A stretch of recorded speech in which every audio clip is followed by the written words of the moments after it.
Okay, so you want to burn off body fat, but what do? Add more cardio? Don't eat as much? That's what we're going to address in this video. Let's dive right into it. Okay, so today we're looking at how to effectively burn fat and really keep it off long term. Now, I have some information behind me on the board, and I'll start by saying there's going to be a lot of different people who might have different views or be starting from different positions, taller, bigger, more athletic, more body fat to lose. So I'm going to keep this really easy and simple. We're going to use myself, or at least somebody of my height and a similar build, as the main example, and we're going to focus on losing 10 pounds of body fat. Now, the principles will apply if you've got more body fat to lose, but I want to kind of put this into a narrative so it makes sense and we can understand it. I've got an example here. These are two actual life-size models of body fat. So 5 and 5 pounds together, these make up 10 pounds of body fat. So let's get right into it and address how one can lose 10 pounds of body fat and keep it off over time. We're going to start with the amount of calories, the energy that actually makes up body fat. Now, 3,500 calories equates to about 1 pound of stored energy. First, let's think of body fat as a reserve fuel in the body for at times when our body doesn't have enough food, even though today we do, but at times of starvation, our body would then use body fat as its reserve fuel. So 10 pounds of body fat, what we have here, equates to about 35,000 calories. So how do we lose 35,000 calories? Not eat? That would work, but it would also sacrifice muscle and impact our overall health and our ability to maintain and even grow new muscle. So we need to do this in a sort of a slow, controlled stage. And I basically put this down into, if you were to reduce your overall calorie intake from what your body needs by just 250 calories a day, that adds up to about 4.5 months of 10 pounds of body fat lost. Now, I'm sure you're probably thinking, well, can I lose body fat faster? Yes, you could, but again, you're also going to impact your lean muscle mass and your ability to maintain and optimally function throughout the day. So we're going to do this in a slow, controlled stage. That's how we really keep body fat off. So let's take a look at this. Different types of cardio, and I'll get onto nutrition in a minute. So I know that's really important, but cardio really does utilize stored body fat as fuel. Two different types of cardio. We've got HIIT cardio, high intensity interval training, and we've got LISS, low intensity steady state. Steady state and intervals being the main key words here. Let's dive right into this. HIIT training is essentially short bursts of all-out effort, normally only between 10 and 20 minutes. And we can burn about 300 calories during that time of performing HIIT cardio. So I've got an example on the graph here. Red is HIIT training, and we can see these short bursts of intensity followed by a recovery phase. Think of sprinting. So perfect example for this. You warm up, perform a sprint, running as fast as you can for, let's say, 30, 40 seconds at most. Then you've got about a 60-second or a minute recovery, walk back to the start and repeat. And you do this 6, 8, 10 times over. This will last about, well, anywhere from 12 to 18, 20 minutes, depending on how many intervals you perform. The benefit of HIIT is, whilst we might burn 300 calories during this interval, it triggers an afterburn effect. So our body is going to continue to burn calories at an accelerated rate for hours and hours after we finish the HIIT training compared to LISS training. So let's take a look at that.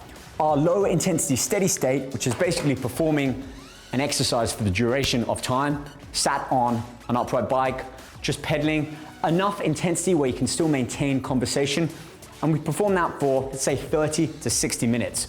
Now, we can expect to burn, on average, between 400 or 500 calories for the duration of that low intensity steady state, which might appear a bit better than HIIT training, but we're only going to burn those calories for the duration of the cardio.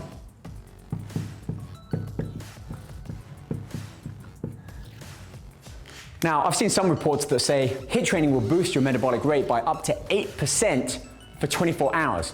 And if we really look at that, we're actually burning more calories from fat by doing HIIT training than we are by LISS training.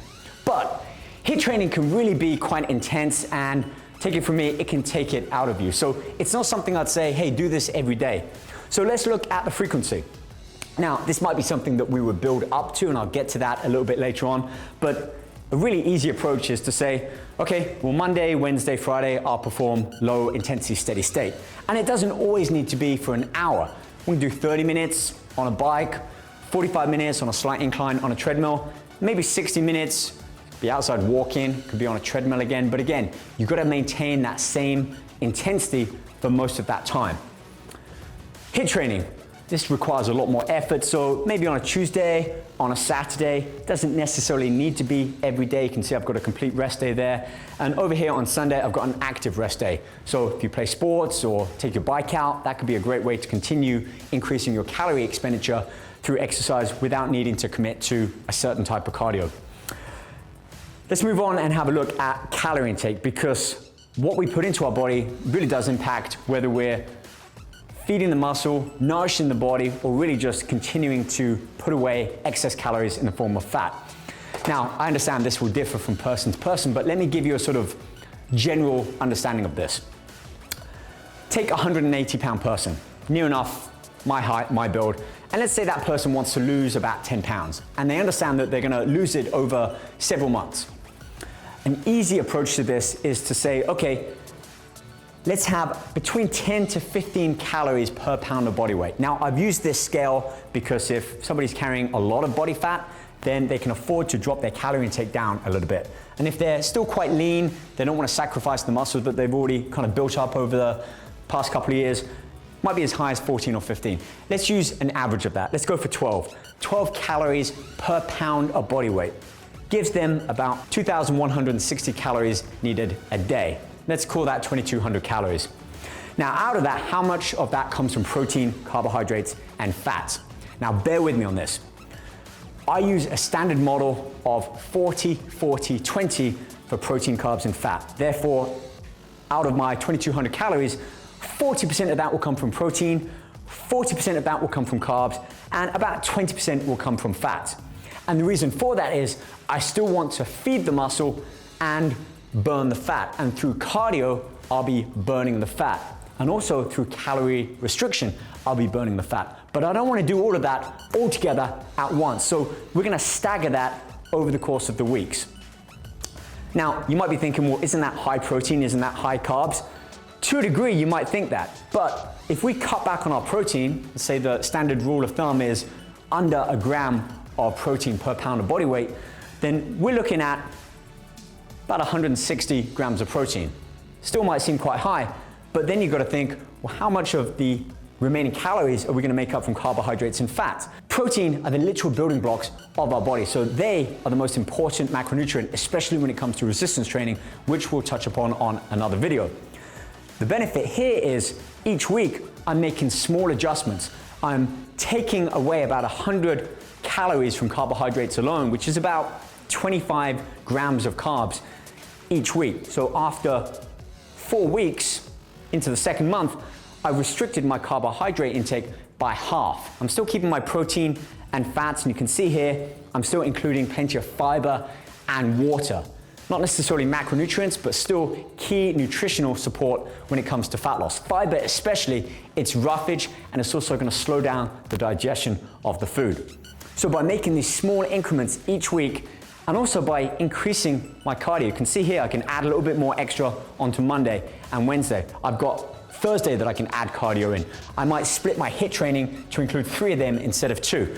I'm making increases in the amount of cardio and the frequency, whilst at the same time reducing my calories from carbohydrates. And what that's gonna do is put the body into an increased fat burning sort of mode.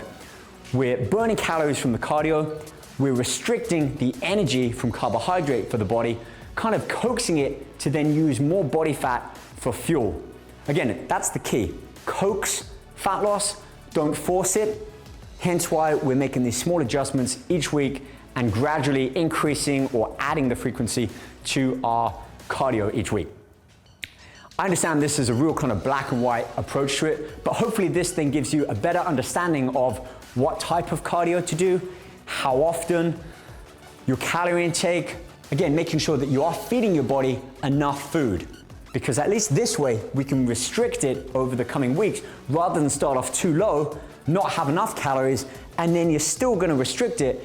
Plus your body is becoming accustomed to the cardio and the nutrition. So these small changes each week will keep your body from becoming stagnated and essentially keep coaxing body fat from you. I'll touch more upon this if you're interested, so let me know, like the video, comment. Again, I understand people are gonna have a lot of different thoughts on this, but a lot of this comes from my background from competition, from sports, physiology as well. And I just wanted to kind of put it out there so that it gives a better understanding to at least how I think of fat loss, cardio, and nutrition.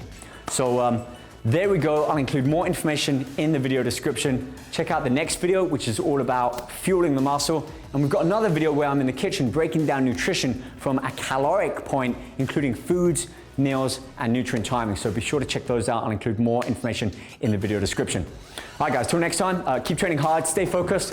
Catch you back here soon. Take care.